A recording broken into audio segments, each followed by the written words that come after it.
take a closer look at that program and what he meant, of course, to the party that he belonged to, Jeremy, the ANC. We're joined now by Zweli Mkhize, of course, he's the treasurer of the ANC. Thank you so much for joining us this morning.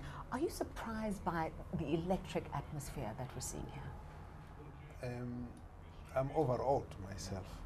I think the point you're making, the rain is just proving the point that despite the rain, nothing will stop anyone from coming to bid farewell and pay tribute to Madiba. Not the rain, not the distance, not the crowd, not the traffic. And I think that it's a special experience that everyone wants to be part of it. And I think we're also very privileged as South Africans to have lived at this time when Madiba was around. You know, you're absolutely right. I mean, we made the point a little earlier on in the broadcast that it doesn't matter. It's one of those events, one of those seminal moments in South African history and world history where you want to say, I was here.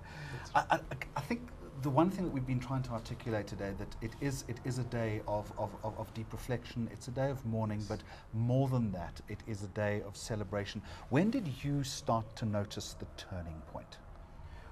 Well, let me just say that Madiba has been with us all the time. But if you go back when we were all part of Nelson's Release Mandela campaign, we had wished that Madiba should be around until he comes out of prison. He shouldn't die in prison. And when he did get released, we all didn't believe it, but we also wished that he could be with us until the negotiations are finished. And he was with us. And we wished he could be around until the violence is stopped, and he was. And we wished that he could be around to lead the country, at least finish a term, and he did. And we wished that he should be around for a while, and he was. And then until the 2010 World Cup, he was around. Until the Africa Cup of Nations, he was around. And we wished that he could celebrate his 95th birthday, and he did. At the end of the day, I believe that South Africans, and I think people the world over, had really wished Madiba was here one more day. Every day, one more day. And as a result, we could never be prepared. Nothing could have ever prepared us for the fact that Madiba might be leaving us. And so it was inevitable, but no one was really ready for it. What did he mean to you personally? You know, we've asked that question to so many people, and that seems to be the answer. It's always an exhaling of breath, because there's so much, isn't there?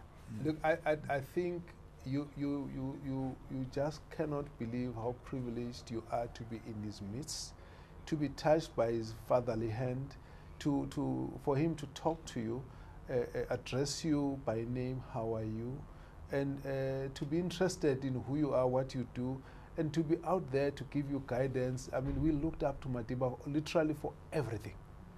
As the ANC, as individual leaders, and literally was a role model that cannot be surpassed by any, where you want to see what Madiba did, and can you really get close to that.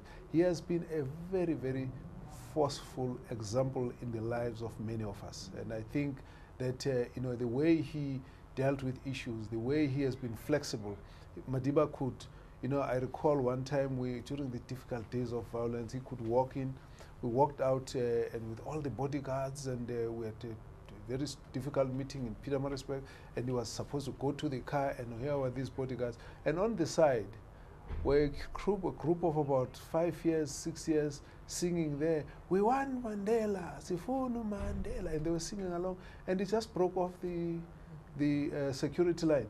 And the confusion that came with the security running around, and he just went straight, and then all of a sudden he was sitting there shaking the kids' hands, and the kids were ecstatic. But Dr. Mkhize, that was his great strength, wasn't it? Exactly. That he was able to see the moment and utilize that moment to its greatest benefit. Exactly. And wherever he appeared, you had a combination of awe, of anxiety, of excitement, and you never really quite knew how to contain yourself, how you behave in his presence.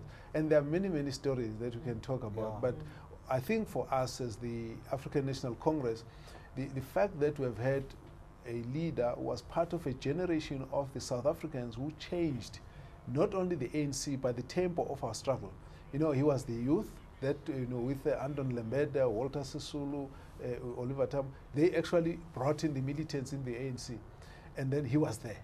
And then later there was the Freedom Charter that was drafted. When the leaders were charged, he was there. He was the source of inspiration at the time. When the ANC was banned, He was the one who designed the M plan, the underground plan. It was called Mandela Plan, M plan. When the ANC, when it was time for military,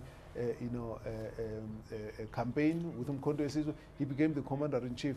People in Algeria, in Mali, in Tanzania, today don't forget that they actually had the Mandela hosted by today.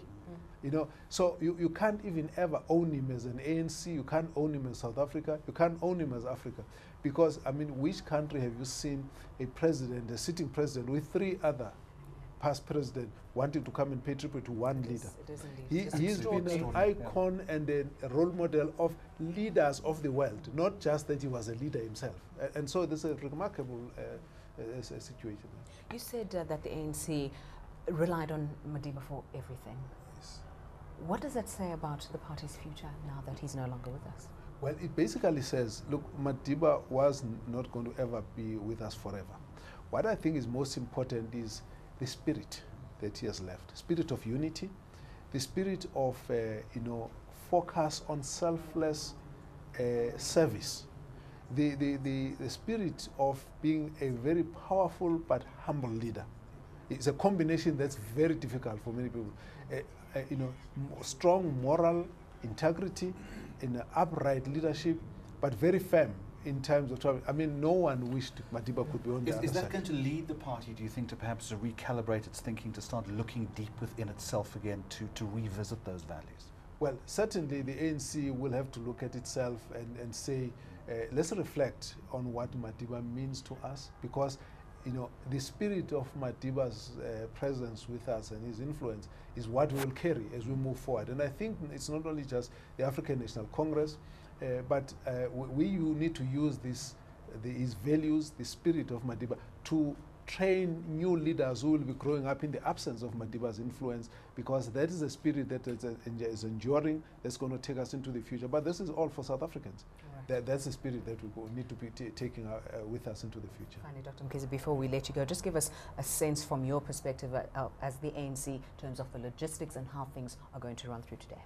Well, today there's a lot of mobilization out in the streets. The transport is in place and a lot of people are moving through. The people that we are seeing here are basically those who came in much earlier, but you'll be seeing a lot more party supporters with Madiba's t-shirt and ANC logos out there singing and everything. And then we'll be here when the presidents and the leaders speak, and thereafter we will be dispersing. But I think the most important thing has been the fact that there's celebration throughout the whole country, viewing spots where people are going to be following the whole program. And the ANC will continue the mobilization up until the funeral takes place. And it's going to take place in different parts of the country, because there's no venue that can actually contain the numbers of supporters and people that need to be there from the ANC.